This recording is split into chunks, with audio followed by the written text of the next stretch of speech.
Désolé pour ces changements d'horaire, mais en fait, c'est Claude Barthelone qui avait modifié l'ordre, l'heure plutôt de la conférence des présidents, et c'est ça qui a désorganisé un petit peu nos points presse.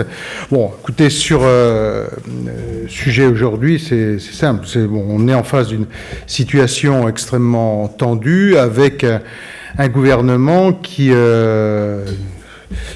aujourd'hui complètement responsable du désordre et de l'anarchie. C'est le gouvernement du désordre et de l'anarchie. C'est-à-dire d'avoir laissé faire depuis 2 mois, nuit debout, les différentes manifestations, et aujourd'hui vouloir réagir avec autoritarisme, on voit bien les difficultés auxquelles il est confronté. C'est que depuis 2 mois, il n'y a plus, et on pourrait même aller plus loin, mais au moins depuis 2 mois, il n'y a plus d'autorité. Et le fait qu'il n'y ait plus d'autorité, on a, je pense, pas mesuré le choc ressenti à la fois par l'opinion publique et sur toutes les télévisions du monde de cette image d'une voiture de policiers qui est brûlée avec 2 policiers qui manquent d'être brûlés vifs dans leur voiture. Tout cela aujourd'hui à 3 semaines d'un des événements sportifs les plus importants au monde, la menace terroriste, l'extrême gauche et les casseurs qui se confondent, la CGT qui a décidé de bloquer l'économie du pays. Voilà, le gouvernement est en face de responsabilités très lourdes par un laxisme depuis 2 mois. Et effectivement, on est en ce moment dans une situation des plus tendues. Vous craignez pour l'euro ? Comment, pardon? Il y a un vrai sujet avec ce qui s'est passé ce week-end, avec les fan zones. Moi, je suis quand même très inquiet sur des rassemblements. On nous annonce, alors je ne sais pas si les chiffres sont réels ou pas, mais on nous annonce 100 000 personnes rassemblées sur le Champ de Mars.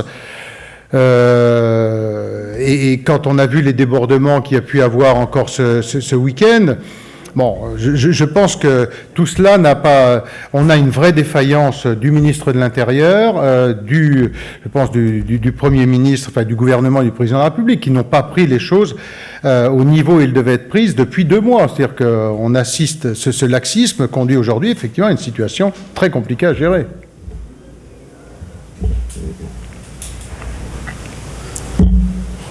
Concrètement, là, aujourd'hui, il faut faire quoi ?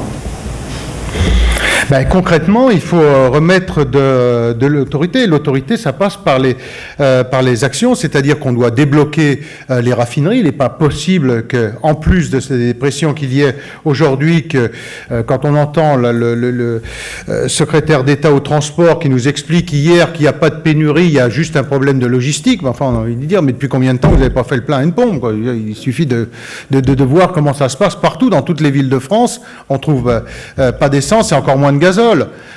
Et donc, si on ne débloque pas ces situations, ces points extrêmement vite, ça, s'ajoutant au fait d'avoir ces groupuscules d'extrême gauche qui viennent pour en découdre, pour casser partout où ils peuvent, c'est vraiment un message d'autorité que l'on attend du Premier ministre et du Président de la République. La situation est grave.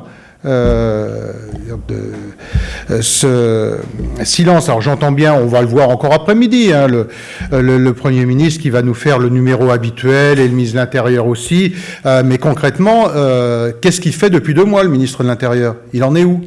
Il a fait quoi?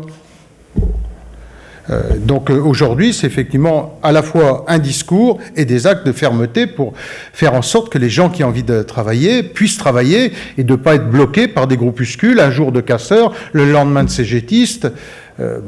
Tout ça devient insupportable. Et cette situation s'aggrave par le laxisme qui a été celui du gouvernement. Ce matin, il y a eu un acte d'autorité envers le fonctionnaire. Oui, non mais très bien. Simplement, la CGT nous dit mais c'est pas grave puisque maintenant on va bloquer les approvisionnements. Bon, quand on organise une manifestation, il y a des responsables et les responsables doivent être ciblés et on ne peut pas bloquer l'économie et au-delà de l'économie, c'est un ensemble. Ce manque d'autorité, je pense que les Français, ce qui génère d'ailleurs ce climat très tendu, le sentent depuis 2 mois. Il y a un laxisme total. On ne peut pas jouer sur tous les registres. On ne peut pas vouloir faire plaisir à l'extrême gauche et en même temps dire qu'on va maintenir l'ordre. C'est pas vrai. À un moment, les casseurs, ils sont des militants qui sont connus, qui sont identifiés. Bon, ça suffit. Emmanuel Valls et François Hollande ont répété encore ce matin que le projet irait à son terme. Vous croyez que c'est politiquement possible? C'est ce qu'on dit jusqu'au jour où on lâche, oui.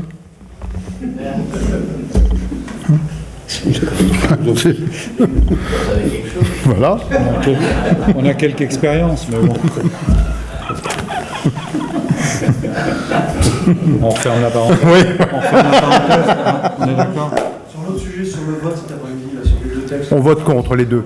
On vote contre la suppression des tribunaux correctionnels pour les jeunes, les transferts qui ont été faits notamment sur l'état civil aux collectivités, le divorce sans juge, enfin bref.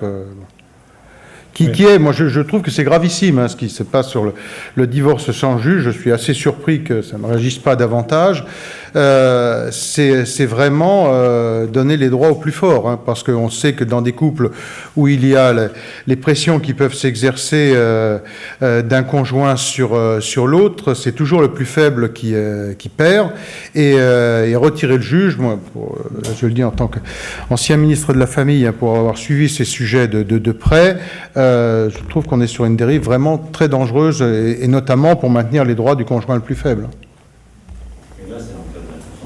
Oui, mais le consentement mutuel, la pression exercée d'un conjoint sur l'autre pour obtenir le consentement mutuel, je veux dire, à partir du moment où il n'y a plus le juge, tout est possible. Justement, le juge servait à révéler un certain nombre de situations et pouvoir mettre en exergue les pressions qui pouvaient être exercées. Or là, c'est comme de dire on mettra, mais il y aura deux avocats. Qui les paye? Je pense que c'est très grave dans notre système d'avoir supprimé cette référence au juge. Le fait d'aller plus vite, c'est aussi une demande. Oui, mais on avait déjà amélioré les choses là-dessus en faisant, à partir du moment où il y avait un consentement mutuel, il n'y avait qu'un seul passage devant le juge. Donc, on pouvait accélérer les choses, mais supprimer le juge, pour moi, c'est... Bon, je trouve que ça peut être très lourd de conséquences, notamment dans les situations très conflictuelles où tous les moyens peuvent être exercés, parfois d'un conjoint sur l'autre, et les moyens de pression sont infinis, Alors, bien entendu, dans les cas où on est devant deux personnalités qui sont solides, qui ont les moyens financiers, enfin, dans 80% des cas, sans doute concernés, il n'y aura pas de difficulté. Mais là où, justement, il y a besoin d'un juge, c'est dans les situations de grande fragilité ou précarité d'un des deux conjoints. Pensez-vous de la perquisition qui a eu lieu lundi au groupe des Républicains du Sénat? J'ai pas de... Bon, moi j'étais surpris de cette perquisition, mais j'avoue que j'ai pas... Alors je sais pas d'ailleurs dans quel cadre, c'est pour ça que je suis très prudent, parce que j'ai eu ni Bruno Retailleau ni Gérard Larcher, donc est-ce que c'était vraiment au groupe, ou est-ce que c'était sur une association qui était hébergée au sein du groupe? C'est sur le groupe. Bon, je ne sais pas d'éléments, je ne peux pas en dire plus. Bon, on va laisser...